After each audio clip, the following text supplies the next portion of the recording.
Hey everyone, I'm Sophie from Sophisticated Organization, and I want to talk about what you're going to do after you make the decision to declutter something from your house. It doesn't necessarily mean throwing everything in the trash can. It also doesn't necessarily mean just dropping everything off at one random donation center. There's a lot more nuance to it and kind of a hierarchy that I want to talk through when it comes to decluttering. Step one at the top of the hierarchy, if possible, I know that this is a rare circumstance, but if you still have tags on something or it is from a store that has a generous return policy and it's something that you haven't used and it fits within those confines and it's appropriate for you to return, try and return that item and it will be as if that purchase never happened. Again, that circumstance is rare. Most of the things we're decluttering from our homes do not fall into that bucket. So after that, I try and think if it's something that I want to repurpose elsewhere in my home. Is it something that I can actually repurpose the item itself? So if I want to repurpose it elsewhere in my home, maybe it is a decor piece that I'm no longer liking in my living room, but it would look great in my guest room. Move things around and try and repurpose that way. It could also be your old college t-shirts that you want to turn into a quilt, or old baby clothing that you want to turn into blankets. I almost want to put an asterisk next to this step in the hierarchy because it's not necessarily decluttering. You're not getting rid of it, you're repurposing it within your home. If you have made the decision to declutter something and you're fine with completely parting with that item, I strongly encourage you to get it out of your home one way or another rather than repurposing it. But if you're struggling with it, or if it's some sort of sentimental item or something like that, and you're thinking about trying to repurpose it, that is an option when you are decluttering. I always like to have my friends and family at the top of the list because those are the people close to us, the people that we love and hold dear, and maybe there are items in our collection that don't serve us, but might be something that a friend or family member would really enjoy. A great example of this: before I got married, I really wanted to upgrade my mixer. I bake and cook a ton, so I wanted to get a larger capacity mixer. Even though I already had one, it was just an opportunity for me to upgrade and put something nicer on my registry. And I had one of my closest friends, somebody that was gonna be my maid of honor in my wedding, who didn't have a mixer, also loved to cook, and I just gifted her my old mixer, which was still working great, and she was so incredibly thankful. It was something that she really wanted and needed, and I no longer had a purpose for because I got a new one for my weddings. That made me feel really good, and it's a way to help out a friend or family member.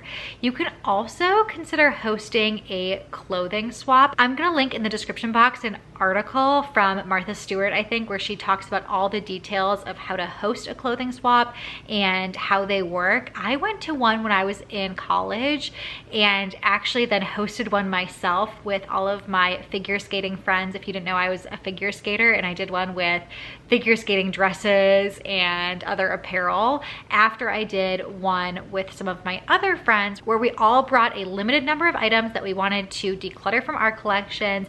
We put them up on little racks and hangers and had this whole system of who got to go first, and you got to pick out different clothing, and everyone was so excited to find a fun piece, and it was a way to refresh our closets and to exchange things with one another. So friends and family, always, I guess it's step two after trying to return stuff, but a great step to take at the top of the hierarchy. Still, before we get to the step of donation, my next process is to try and sell something. I find a lot of guilt and difficulty around choosing to let go of something because of how much money I spent on it, how much money that item still might be worth.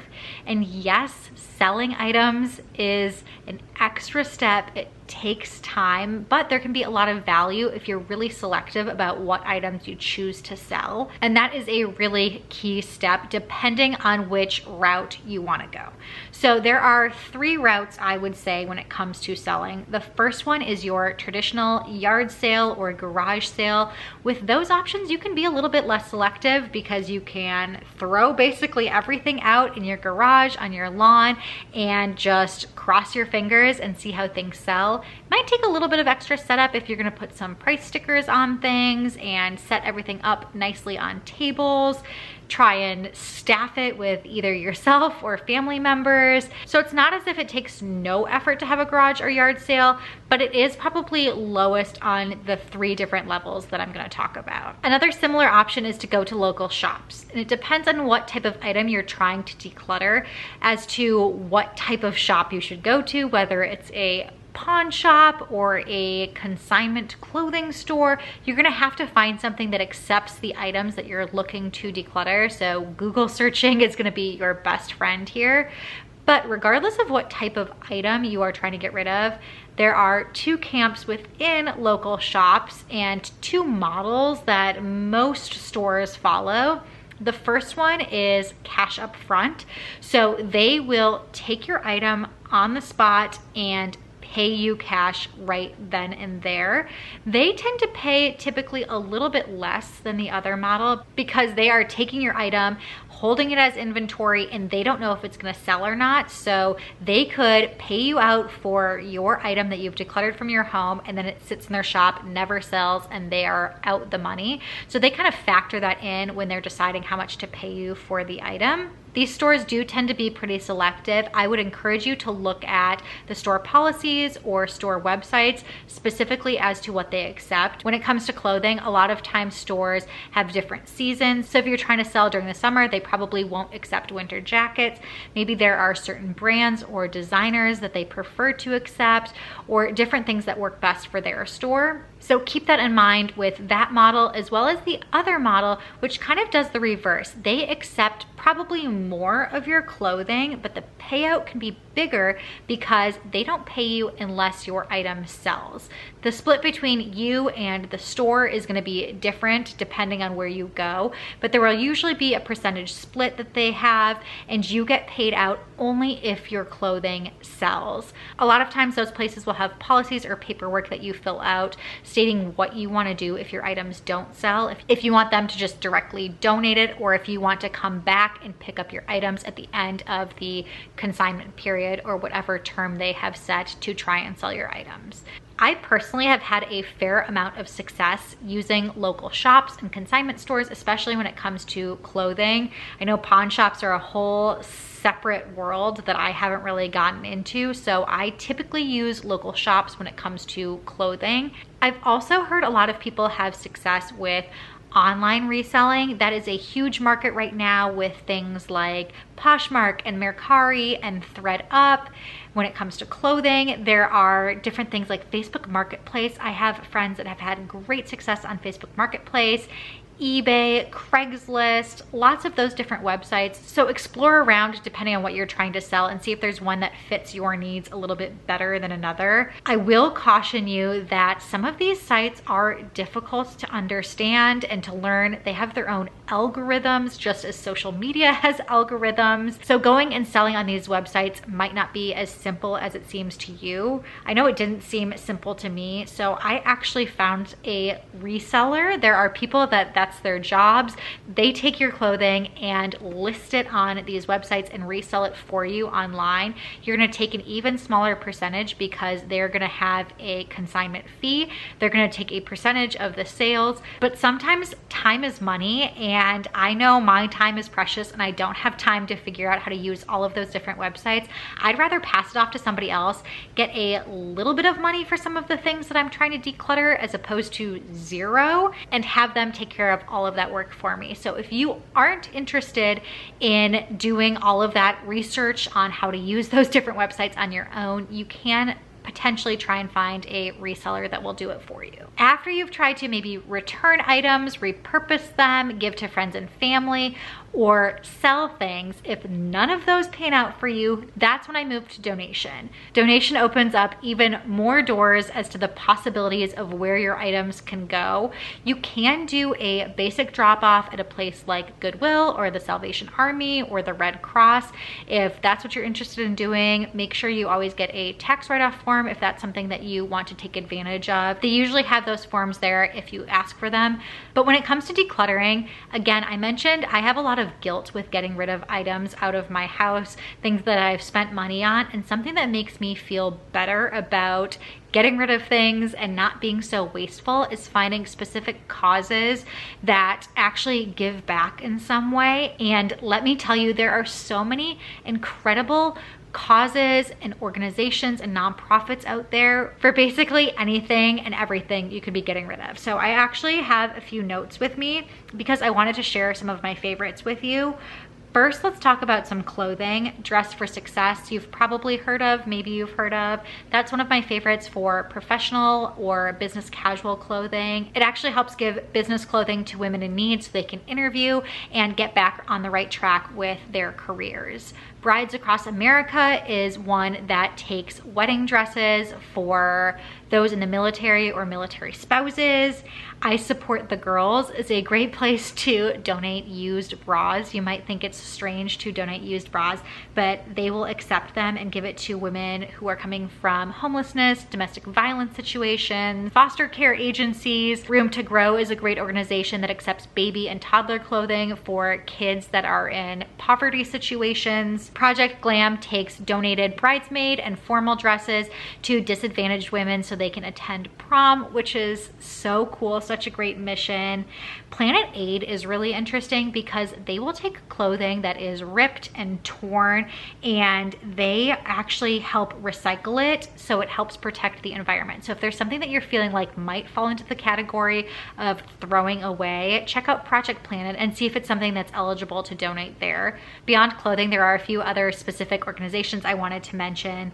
Wands for Wildlife I've heard of a while back, and they take the wands from your mascara brush and use it to help protect the wildlife, to comb out the feathers of birds. So if you're decluttering cosmetics, there can be a donation aspect there too. I know there are some other great organizations that accept makeup, so keep an eye out for those as well. Kind of moral of the story here is to use Google. No matter what item it is, there's probably a specific cause for it. So if you want to donate and want to find a cause that's meaningful to you, take that extra step and do a little bit of research. There's one other category when it comes to donation that's kind of interesting, and some of these places, if you donate your previously used items, they give you a coupon or store credit back to purchase more items, which is like a little combo to me of donation and reselling because you're getting some money back. Target is one that does this with car seats and strollers. They give you 20% off a new car seat or stroller if you bring in your item to the Target store and drop it off. I want to say they do this maybe twice a year, something like that, but it is a great option if you are going to try and upgrade or if you have a car seat that expires, because that is a thing. A couple of other clothing companies do this. I know Rag & Bone does this, Madewell, and I think H&M and Levi's also does the same thing. They all have their own policies, so make sure to check out their website. Some of them you have to like donate a bag or two of clothing and then you get a 15% off coupon or something like that. But it is kind of a cool concept that you can donate and get a little bit of money back or a discount off future purchases.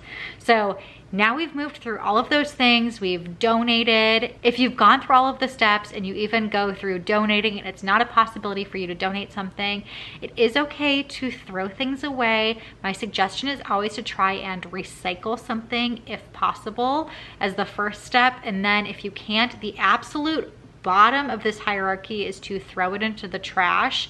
When you are tossing something either in the garbage or in the recycling, be really conscious of what the item is. If you are decluttering, for example, medications, there's a proper way to dispose of medications. Again, make sure you Google and find the best way to dispose of any cleaning products or medications or other things that might seem like they could potentially be hazardous in any way if you just toss them in the garbage. I know there are a lot of different drop-off places for technology recycling recycling.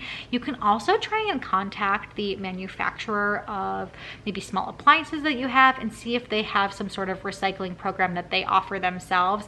But just be really careful with those types of things. Instead of just tossing them in the trash, you can potentially find some sort of recycling program that can help you out a bit. I know that's a lot of different steps and it can be really overwhelming. You think through, I have this one item to get rid of and declutter, and now I have to go through this whole process. I'm on Google doing all of this research. Please do not let this bog you down. The goal of decluttering is to get something out of your house. I don't want this to prevent you from actually taking that step.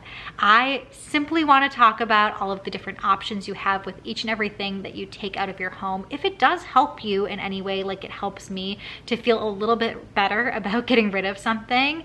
But again, remember the end goal of just getting those things out of your house, simplifying your own home, and living with less clutter. So that is it for today's video. I hope you enjoyed, and until next time, I will see you guys later.